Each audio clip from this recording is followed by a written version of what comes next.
This is Jesse Hensley. And this is Josh Turner. Welcome to Turn Down for What? Welcome back to Turn Down for What? I'm back. Hey. I'm feeling better. I was Still don't look no better, but oh well. That's true. That's never going to improve though. Well, you know. It gets worse every day. But yeah, I was pretty under the weather last week. I listened back to the episode and I felt like I basically didn't say anything the whole time, and what I did input was like, yeah. Yeah, okay. I mean, what's new? I mean, it's just I wasn't feeling great. Yeah, I was you sounded rough. down with the COVID. Oh, yeah. But yeah, no, it was I've actually had it multiple times and it kicked me in the butt this time. Yep. I had the chills and it wasn't any fun. But thrills that were multiplying. chills and thrills. Losing It was control. multiplying. Anyways. So Thank you everybody for joining in. We've just lost everybody.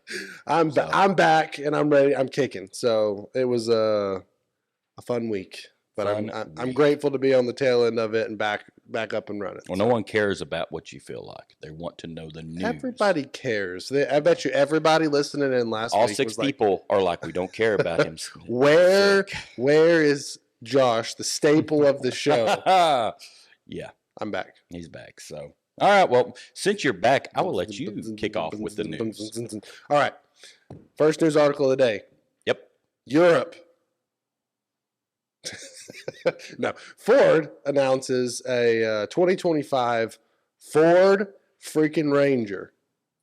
I know that truck. I know that truck. Yeah. But yeah, it's going to be a plug-in hybrid. Mm-hmm. Not available in the United States, No. but plug-in hybrid, 28 miles of electric range. Yep. Looks like the powertrain will make over 443 pound-feet of torque. Which Now, that is based on them saying that it will be greater than the existing. And the existing one, you can get this with a 3.0 liter diesel, which has that much torque. So if it's going to have more than that, obviously, it might have a lot more. Who knows? Yeah, I mean, you've seen a lot of the plug-in hybrids have decent numbers because you can utilize the battery pack for the instant torque aspect. Yep. Yeah, Matt's truck's that way. It has a lot of power. Yeah, in comparison. It's more powerful than the 3.0 or 5.0 yeah. or any of those others. It was out there. It's still not a Lightning. Not a Lightning, but he can also get 600 miles that's true. tank. He has an extended tank on his hybrid, and so It's I mean, 32 gallons. It's like $7,000 every time you got to fill it up. So. We went. We were on a rush trip to Nashville, and we took his truck to get there and back. It wasn't Nashville. It was Northern Virginia, and hopped in the truck, drove all the way up, stopped to fill up. We had to fill up with 1 tank of gas. So traditionally with my truck, it would have cost, this is a tangent, I'm sorry, but traditionally with my truck, it would have cost about $14, $15. Yeah, $14, maybe twice. So let's just say $30 at the worst. At the worst to fill up to get there and back. It took 1 full tank of gas to get all the way there and back. It turned out to be $120 to get there and back from where we live in East Tennessee to Northern Virginia and back, where I would have spent maybe $30 on electric. Yep. Which just resonates. It's wild that this industry, I feel like, will have a niche that will. And that would be including paying. I mean, the benefit is I get to leave the house at 11 cents a kilowatt, which is our local residential rate for power, and get almost all the way there. I need 1 DC fast charge, which obviously is going to cost more, but I mean, $15, $20 tops. Yeah. And then I can get almost all the way back. I probably have to top off 1 more time, maybe a half of a fill, and then I can get all the way back, and then I'm back plugged in for my 11, 12 cents. But I mean, it's one of those things that the amount of money for fuel in a hybrid, I mean, it's a truck. It only gets like 22 for the hybrid truck, but nonetheless, there's the power stats and everything, but gas is still very, very expensive. But so the plug-in hybrid Ranger, obviously not coming to the U.S. market yet, similar to what they've done with the Expedition. Not the Expedition, the Explorer. They announced the EV version of the Explorer coming out, but that's a Europe-based thing first. I think that we will see it transition over But that's one of those things that we have to basically. So Australia, once again, you're getting a very cool vehicle. This is the you get Ute. Ford before we do. Yeah, kind of like the Ranger, the Raptor Ranger, which was a very cool vehicle for that market as well. So they get it first. Yep. And the other part about this, it gives you that power, or what's it called, the Pro Power option. So you'll be able to run that truck as a generator on job sites. I think that's probably one of the coolest parts of this. Do you know the size of that battery? It didn't say. I went through about 6 different articles trying to find out. It didn't. If it's all electric range, let's just assume, let's say 2.5 because it's a smaller truck. Maybe 25 that would be kVW. I bet you it's a 10. Not even that much. Probably a 10. So you could get for a job site and for plug up, you can get some power usage. You could run everything just on that. What is it? 28 miles. You're able to run every piece of equipment that truck can handle all day long, just on that 28 miles. Yeah, 10 kilowatts is a lot. I think all day long is a question mark. Well, you got to remember, it's got an onboard generator. It will create then that power. Then you could turn around and use the gas, I suppose, in that regard. But that's something that the Pro Power on board will be nice. I think Matt's truck has the Pro Power on board, and that's because it has that small hybrid battery. But there is some extra power connections on his truck. Not the same as ours, because ours is a big old battery pack. Yeah. So but I think this once again brings up the conversation of the practicality of the plug-in hybrid. We were saying we were talking about before we came on air. Yeah.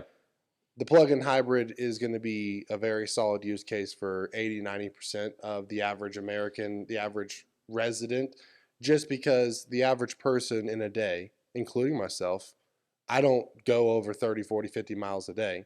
I think the hard part, though, here's the hard part for EV or for any automaker, is the fact that once you do that, now you have another additional cost that you didn't have before. So now you have to have the electronic packs. Now you have to have everything else to go with it. Now you're having batteries added that you didn't have before. Even with a hybrid system, upkeep. You got more technology, or more. The average person, if they get and are able to get a plug-in hybrid, one, most of them qualify for the tax credit system. Yep. But two, you're dealing with a situation where people who have the range anxiety of dealing with full electric vehicles, which I think we've already talked about this, but it's not really that big of an issue. But if it is a concern, you could have a vehicle that you could go to work and back every day, all electric, and not be paying gas prices. You go to the grocery store. Yep. You could go pick up your kids from school, whatever, make it back home, all electric, plug it back in every night. You're full in the next day. And you're not pulling a huge amount of power off the grid if you're only filling up a 10 or 20 kilowatt battery. So even if you charged at 1 kilowatt an hour on a real slow charger, you'd fine. Still by the next morning have enough to do your full day of range. You'd probably plug it in. If I remember correctly, on my 120, when I first got the truck and I plugged it in, I think I was able to get like 17 or 18 miles a day at nighttime just by the plug-in. Yeah. So it wouldn't take much to boost that up to where you could get it to where you're maxing this out on a 110 outlet. Yeah. And not having to do anything. And you don't need significant electrical infrastructure improvements at your house. Yep. And then the moment that you decide to take a road trip, you get your first 30 miles electric, and then all of a sudden, boom, it kicks into hybrid mode.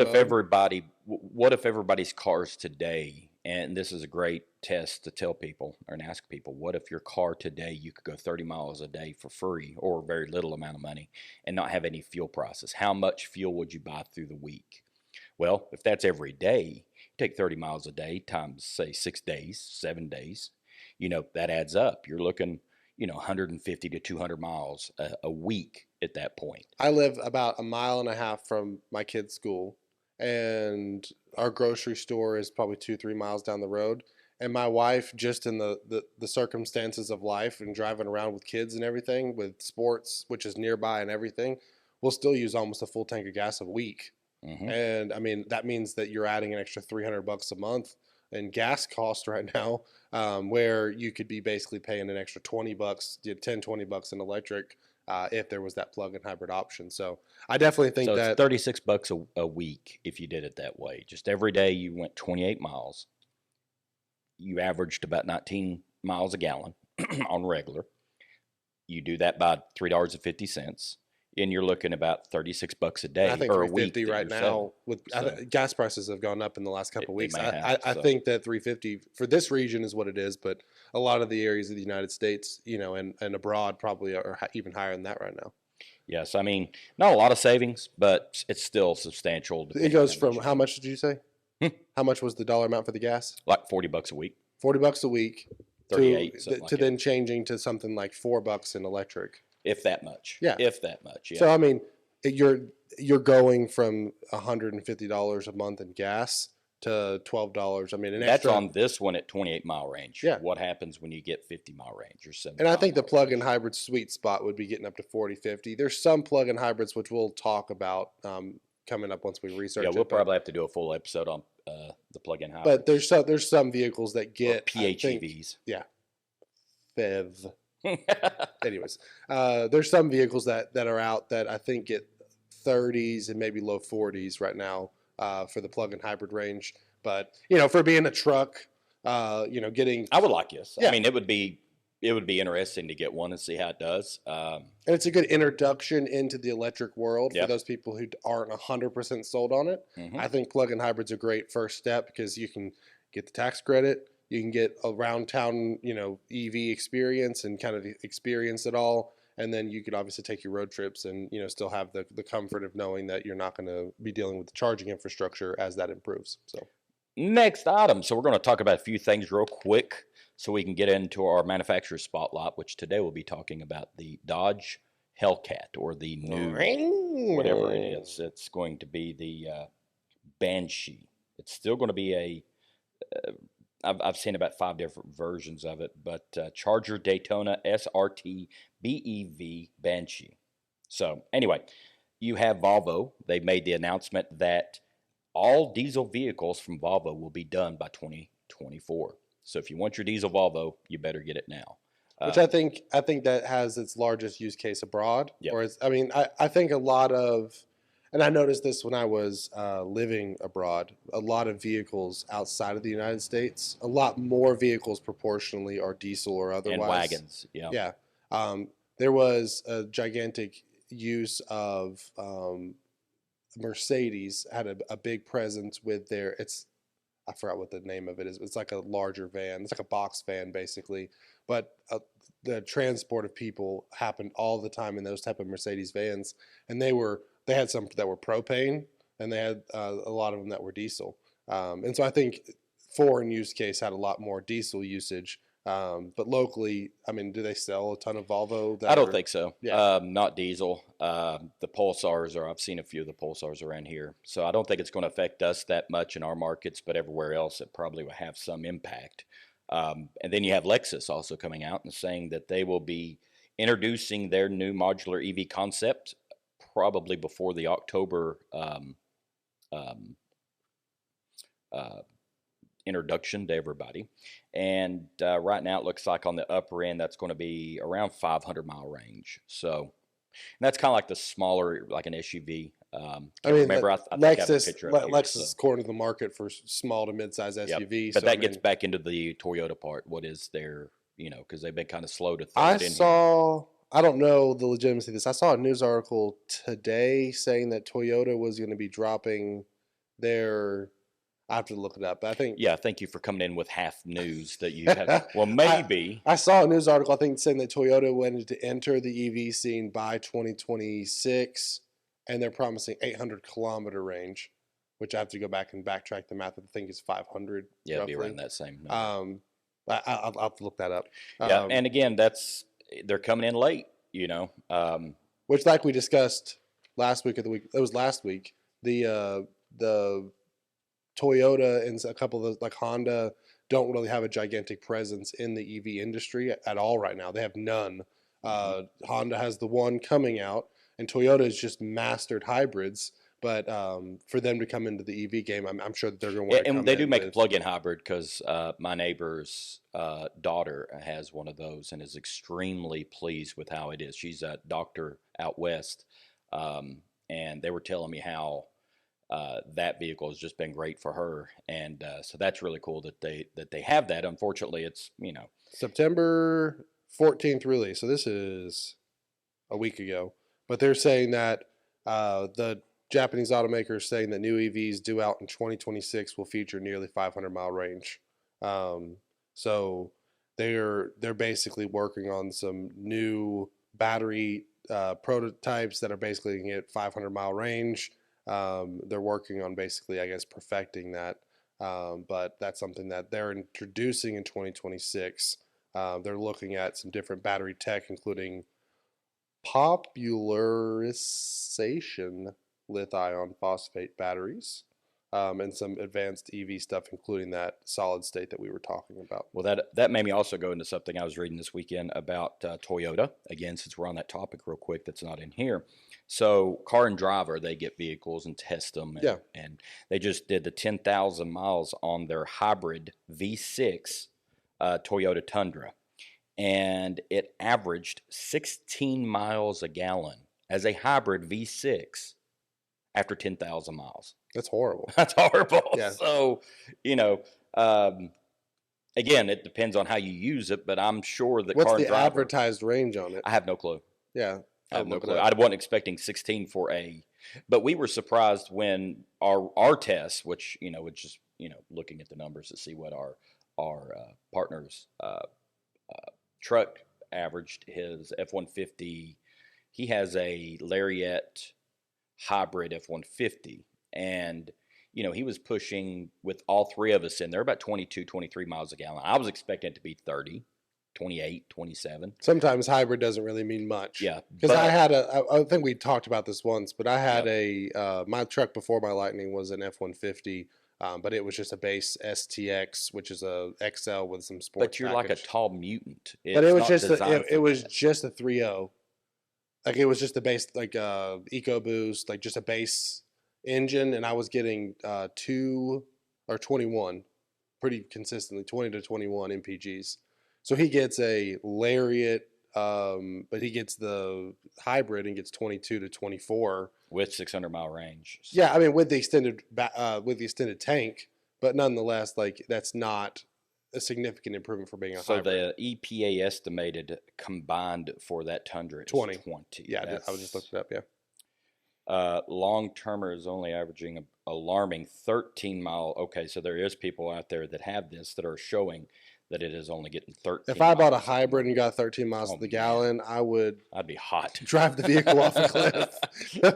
Yeah, so no, I mean that's something that, I mean, hybrids can only take you so far before you're dealing with issues, and there's certain models of hybrids like the trucks that they cannot get certain range on, and that's where you're going to have to look at more electric tech. Yep. But nonetheless, that's all right. Before we go into our spotlight on the vehicles, I'm gonna go one more. If you're not looking up, there is a group that I follow on Twitter or on X, and it is Clean Techna, and they always have some really cool articles. Technica. Clean Technica. Yeah, that's what I said, didn't I? Anyway. Said Techna. Well, anyway. So they were showing the electric for the world, top selling from January to June of this year. And number one is the Model Y at 579,000 Model Ys. And number two is the Model 3. This is January through June. So this is the first half of the year.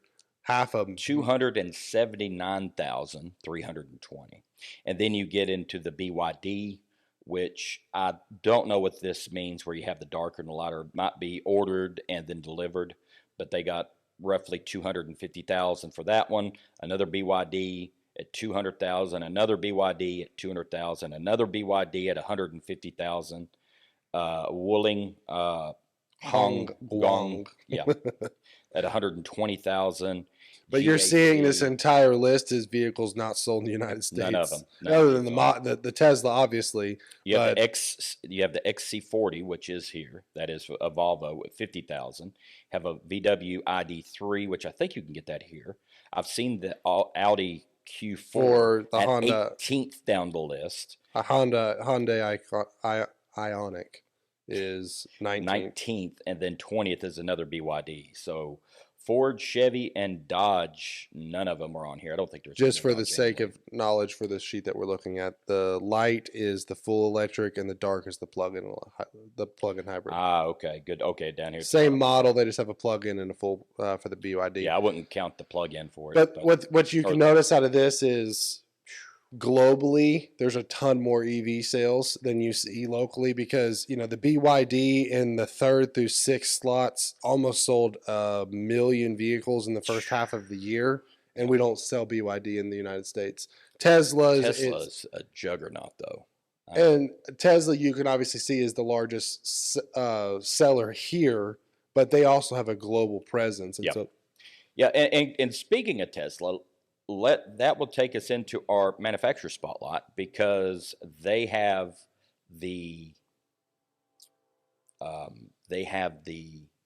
Plaid edition, and if I'm thinking what Dodge's best drag car would be, I'm thinking that they would want to go up against other vehicles. So that kind of gets the new vehicle that Dodge is coming out with.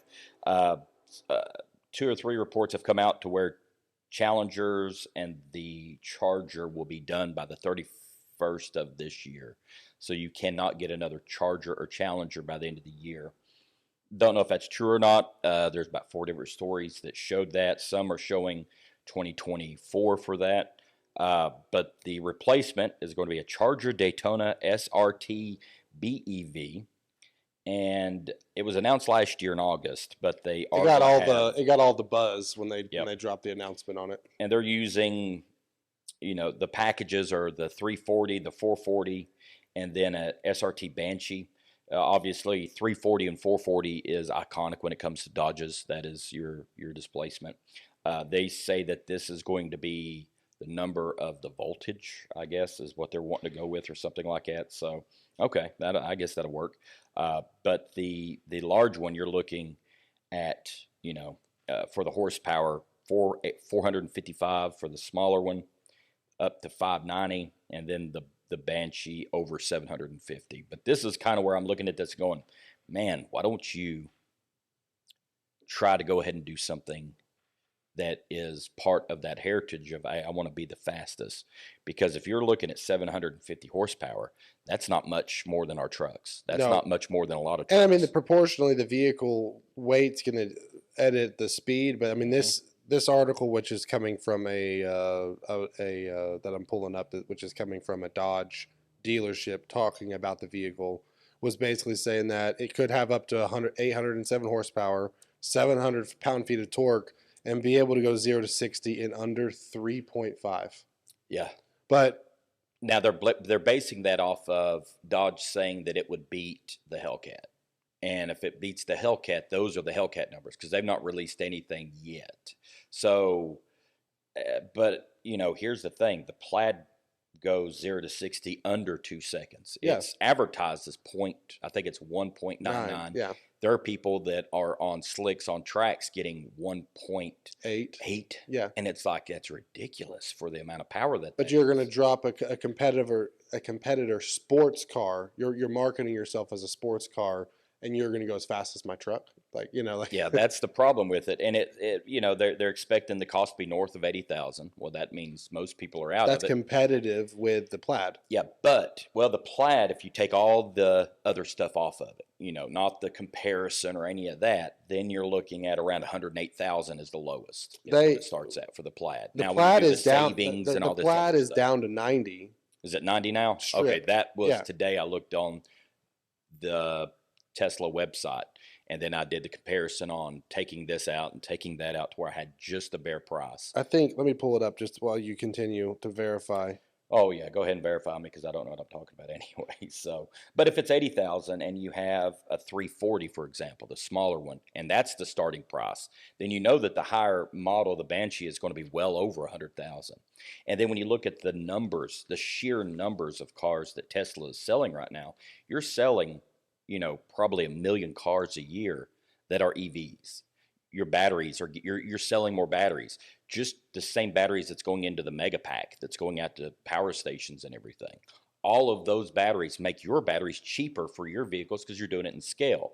No other EV automaker right now, except for these Chinese and some of these others are doing that. So It says vehicle price $89,990 I for bet the it has a for the lot of. Plaid. Now that does not have larger rims. It doesn't have Yeah, so that's but still, basic. It doesn't have the autopilot, the self-driving capability. All that's removed. and I don't see any but of that being on the Toy or on the Dodge. I either, doubt it. Yeah. you So know. I mean, 90,000 for a vehicle that goes 1.99. Now, obviously, I'm sure the Hellcat's going to be. It's going to be nice, and it's going to be kind of cool. But again, It's going to be more of a sports car feel, but to go almost twice as slow. yeah, if you're Like, if it was 2.5 to 2.2, I'd be like, okay, I get it. and we're but kind of being 3.5 snobs about it now. Oh, I too. get it. But I it's- mean, like, if I'm buying a Dodge Hellcat, yeah, I would expect it to be one of the fastest vehicles on the road and not like, oh, put it on the line against my F-150 Lightning and it's going to barely beat it. Like, it's just, well, you do have the Fretzonic chambered exhaust. So I thought originally that was they were going to put a sound into it of an actual engine. So hey, it doesn't have an engine. It's its own unique noise. But it's the sound of the motors, but they're amplifying that sound. So they're making it sound, and I guess that's more to get people, a part of the feel of the vehicle. When you stomp it, you hear it inside the car, and they do that anyway. I know Ford and some of these other car companies, they will pump sound into the sound system of the engine to make it sound as if you're really getting ready to go. So it's more of creating that feel to it. But again, it's artificial. Yeah. And I hope that it happens. I like Dodge. I love Dodge Chargers. Had some growing up, so would love to see this do well. It looks really good. I don't know. I don't see, and they've not released much after last year. They released a couple tidbits of information, but we still don't know the true 0 to 60 on their best. We don't know any price, don't know the size of the batteries, don't know the range of any of them. So there's a lot of unknowns, and it says that they're going to have to that they're going to try to have it available next year. But even at that, we've seen how hard it is to ramp up some of these things, and at the same time they're doing their pickup trucks as well, and they've not even released dates of these. Yeah, I mean the Ram truck excites me more than this does. Yeah, and even at that, the truck that they showed I liked. Yeah, and then they said, but this is the one we're making, and I'm like, Wish.com version. So, do I like it? Yes. Is it probably something I'm wanting to buy? I don't know. I'd have to wait and see what I can do to get excited over it, because I don't see much different than. They're saying the Ram truck will get 4.4 0 to 60, so it'll be slower than the Lightning. Oh, wow! Yeah, I did not. It'll be a big heavy truck, but both of them are heavy. Though. Yeah, I mean it's the same size truck, so I didn't expect that to be slower. Yeah. Wonder what Chevys will be. Look it up while you're talking about it. Everything can be Googled in a flash. Chevy or DuckDuckGo. Yep. So dead air. So that's basically what that is all about. So that is all the news we're going to have today.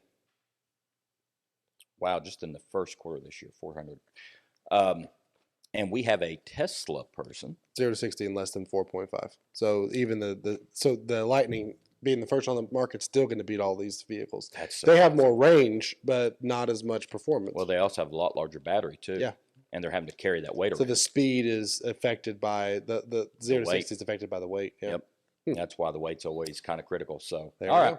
Well, we're going to take a 5-minute here and get a hold of our speaker, and then we'll go from there. And we're back. We have Stephen Crow on the phone from good old Johnson City, Tennessee. Are you there, Stephen? Yes, sir. How are you doing today? I'm doing well. How are you doing? Good. So you drive a Tesla Model Y, is that correct? That's correct. And if I'm correct, you got that relatively recently, right?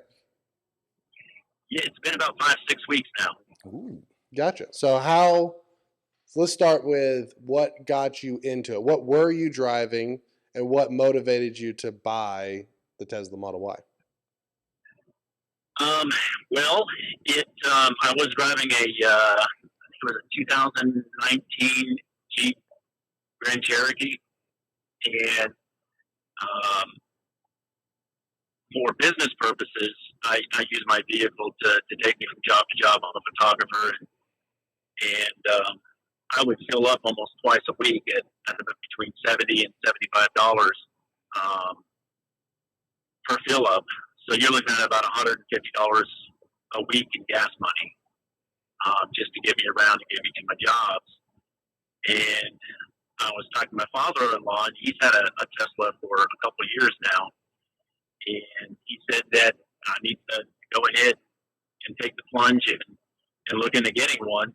And he gave me all sorts of insight and guidance to make sure that I knew what I was getting into, or at least had a feeling for what I would be getting into with owning an EV. And so how has, I mean, obviously, since you're still relatively in the space, how has your experience been in the transition from gas to electric? It's been pretty seamless. I would say at first, knowing how you're going to charge your vehicle, knowing where, if you're not at home, how are you going to find a place? And there's different apps for that, but and then I guess the biggest thing is once you've got that figured out, how you're going to make sure you charge your vehicle at home. There's different options. How fast do you want to charge? How fast do you need to charge at home? And the decision that I made was to go ahead and go with the not supercharger, but the wall charger from Tesla. And it gives me right at about 44 miles an hour of charge. So after a long day, it could take me about 4 hours to charge up the vehicle. Which is all you never need. Yeah. I mean, for residential driving, I mean, I'm in the same boat. I wired in the Ford Pro charger to my house, and I mean, I think my battery pack's bigger than yours. It's not about size of the battery pack. The size matters, man. But yeah, I mean, our vehicle's what, Jesse? 5 hours? 5 to 6 hours. Yeah. So I mean, but in that use case, I've That's the same. never needed more. So I mean, that's absolutely fine. I'm guessing that was just a direct connection with like a 100 amp breaker in your box. I think they put in a 60 amp. That's I think, and it goes up to, I think it charges at 48, but you need the extra capability in the line to make sure that there's not some sort of fire hazard, I guess. So my breaker is bigger than yours. Yeah. Well, you gotta compensate. Zing. But so having a charger at home is a huge plus. And at first, you think about it and you're just like, well, I guess I'll have to charge all night. And that's not even the case. I'll get home from jobs sometimes, and just plug it straight in. And it's not the Tesla battery isn't like other batteries where I guess while it is smart technology, it doesn't have battery memory, so you can keep charging it, you can keep it on the charger, and it'll just do its thing. So the guidance that I received was just keep it charged, and if you're not using it, just don't worry about charging it. So like over the weekend, if I'm not driving anywhere, I don't even have it plugged up. Yeah. So, and I mean, the only time I leave it plugged up is either when I'm charging, or two, if I intend, especially in the wintertime, I park outside right now. And so, I mean, like I use it to plug in for some of the preconditioning purposes. But I mean, you don't really have to do that if you're, stowed and you have enough energy to get you through the next day. But yeah, I mean, so obviously that transition's been nice. What's been your favorite part about owning the electric vehicle? oh goodness. I would say it's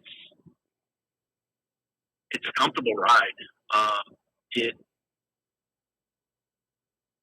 It's just different. I mean, it's a quieter ride.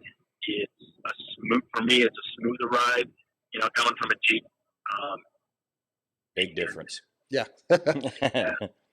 And The family loves it. My kids love to drive it. My wife, it's every time she wants to go run an errand, she's wants to jump in the Tesla and take it. And so it's been overall it's been great. yeah. So, And but my favorite honestly is the saving of gas. I drive about anywhere from 150 to 275 miles a day, and from Mountain City down, I'm heading to Rogersville right now, and I haven't had any issues of being able to make it to all my destinations, my jobs within one day. So that's been a huge thing. I think I've put close to 5,000 miles on this in 6 weeks. wow. So Yeah, well, I mean that's obviously. I mean, I think that's the largest value is if you're going to use it for residential regional purposes and you can charge at home, then you're not dealing with the pricing of the supercharger network, which is still cheaper than gas, but you save a ton of money when you're charging from your house. Have you had to yeah. use the public charging infrastructure? Well, when I first got the Tesla, I didn't have. I've got for my in-laws. They had an RV and we had a RV jack or receptacle put in, so they could, when they were traveling around the U.S., they'd stop by and plug into the house. So I had a 30 amp. When I first got the Tesla, I was using the Tesla charger that plugs right into the wall. Yeah. And that 110 volts is like 1 mile an hour. Yeah, it's real bad. 2. Yeah. It's horrible. So yeah, when I first plugged it in, it said like a week for full charge. Yeah. Makes you worried, don't it? and so I had until I got my power situation, my charging situation remedied. I went up to Bristol and used the supercharger a couple times, and that was relatively simple and easy. And within 15 minutes, you're done. Yeah. And if you're charging up to 100%, that last 80-85% is slower, but to get up to 80% from, I think I pulled in at about 5%. It only took about 15 minutes. Yeah. And I mean, a lot of superchargers won't actually take the battery. I don't know if Tesla's the same way, but a lot of superchargers won't take your battery over 90. But between 80 and 90, the speed for our trucks is half of the performance. So for my truck, I will usually get about 150 to 170 delivered when I'm, at peak charging, going from 15 to 80. But then as soon as it hit 80, it automatically drops to 80 to 90 tops. Usually 75 because it's preserving your battery life in the charging. This past experience. week, coming back from Nashville, I was able to get a high of 120, and then went down to 105, and that was after going to 3 different. It was the 4th charging unit that I was able to get that much. But we're not using Tesla charging network. Yeah. We're using a inferior system. Yeah, a rough system there near Cookville. So. Well, yeah, and I just saw where Tesla put in their 50,000. In California. Yeah. The Tesla network is definitely farther along than the other, the CCS charging network. They have a lot more chargers on the road, but it's just a matter of, building the network out for everybody. The infrastructure we're building, we're hoping to appeal to both, Tesla Everybody. drivers and CCS drivers by having dual ports on ours. But that's something that nonetheless, I mean, You've ruined it. You've let everybody know our secret now. So top secret. Yeah, we weren't going to tell anybody that we were going to have CCS and NACS, but now our competitors are. There we go. So So for you, I mean, last question is going to be, in your drive experience, obviously it seems like it's been good. 2-part question. One, is there any negative that you've experienced in your do you have any negative things to say about that transition? And then 2, go ahead. Answer question 1 first. Yeah, well, the only thing is range anxiety. When I first got it, and that took about 2, maybe 3 weeks to kind of get a feel for it. But range anxiety is a real thing where heading up to Mountain City and having 2 or 3 jobs up there, will I have enough energy to bring me back to Johnson City or someplace where I can charge? And that's probably the only thing that I would say, if you want to call it a negative. But after a couple of weeks, you get a feel for it.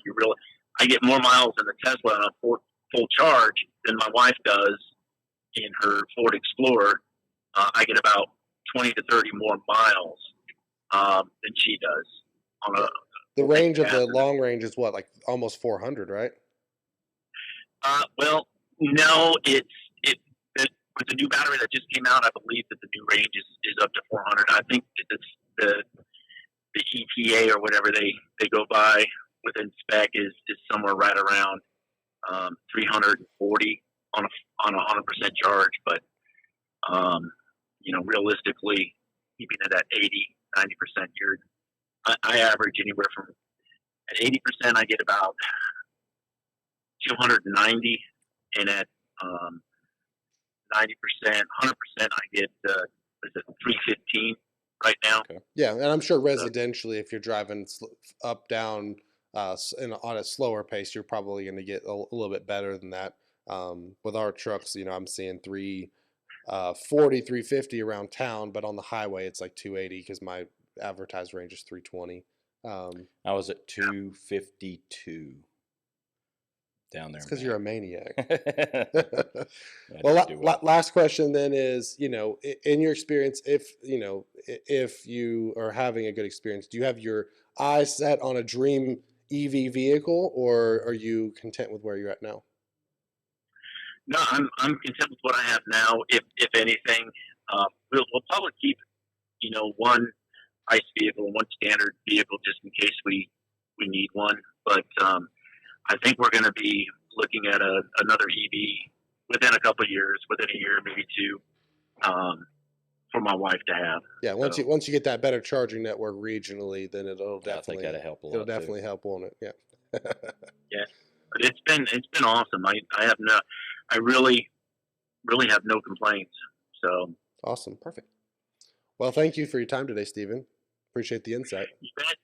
You bet. And I am just arriving on a job, so that was great timing. Awesome. Perfect. Well, thank you for your time. All right. You guys have a blessed day. Take care. You too. All right. So that was Tesla. Another Tesla. Happy Tesla person. Yep.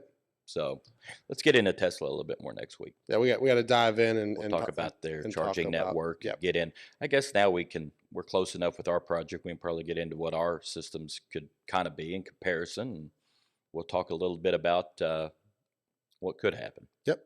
So, all right. Been another episode. Thank you all.